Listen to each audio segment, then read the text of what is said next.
Hi, I'm Seraph Lore, and welcome to yet another video. Wuthering Waves' patch 2.6 is out now, and I want to give my thoughts on part 1 of the story. I was going to wait until part 2 and give an all-inclusive thoughts video, but I want to try discussing the parts individually first. Let's get into it. The story is pretty good.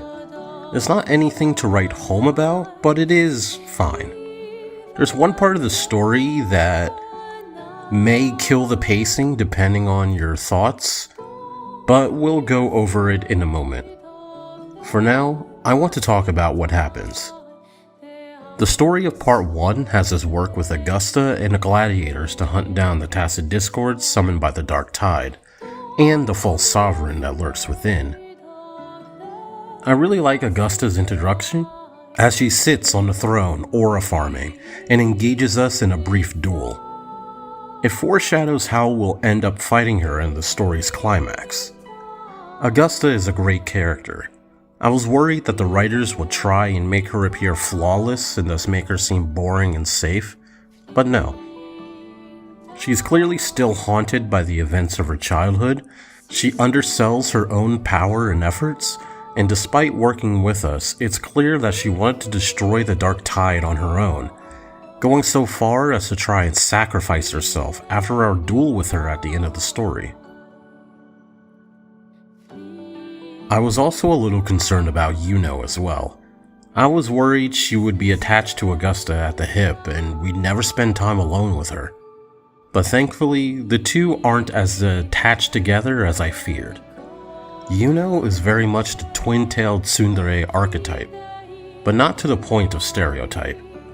She's with us when we view the prophecies on the mural, and she explains the visions we see when the false sovereign tries to manifest. I do find it odd that she cries when firing the arrow during the final plan to drag out the false sovereign, but maybe we'll get some crucial details in part 2. For now, at least, Yuno is a very interesting character. Now, let's get to the part of the story that people find controversial.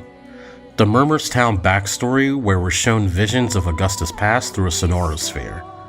At first, I disliked this part because it felt like a pace killer. While I still feel like it was too slow paced up to that point, it was still a really good section that divulged a lot of details of not only Augusta, but her friend Angel, and how the Dark Tide actually chooses people to corrupt.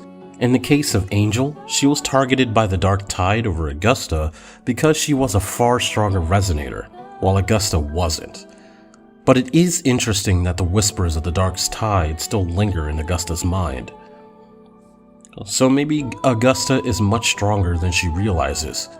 Going back to what I said about how she underestimates her own power. After we defeat the false sovereign, Rover receives a compass of sorts left by Imperator for them. There's something within the compass, but we have no idea how to get it open. So for now, Rover states that they'll have Cardatheus help solve the mystery. Part 1 ends with Galbrena making her debut, and many people believe that she is actually Angel, Augusta's long-lost friend, since after all, we didn't really see what happened to her. But I still have my doubts for now. Also, there's a scene with Cristoforo at the end. Did Cristoforo create Avidius? Or did Cristoforo create a backstory for Avidius to believe? Now he's starting to unravel. It's hard to tell or predict. At any rate, 2.6 Part 1 is fine. It's pretty good. It's nowhere near as bad as people make it out to be, but it isn't top tier for Wuthering Waves' standards. I think 2.5 and 2.2 outrank the story so far, but my opinion can change with part 2. Just be careful out there when discussing the story, as many astroturfers and bad actors are actively doing their gaslighting campaigns against the community again. So play the story yourself, and make your own conclusions based on your own values on what you enjoy, and then compare and contrast with others. Thanks for watching.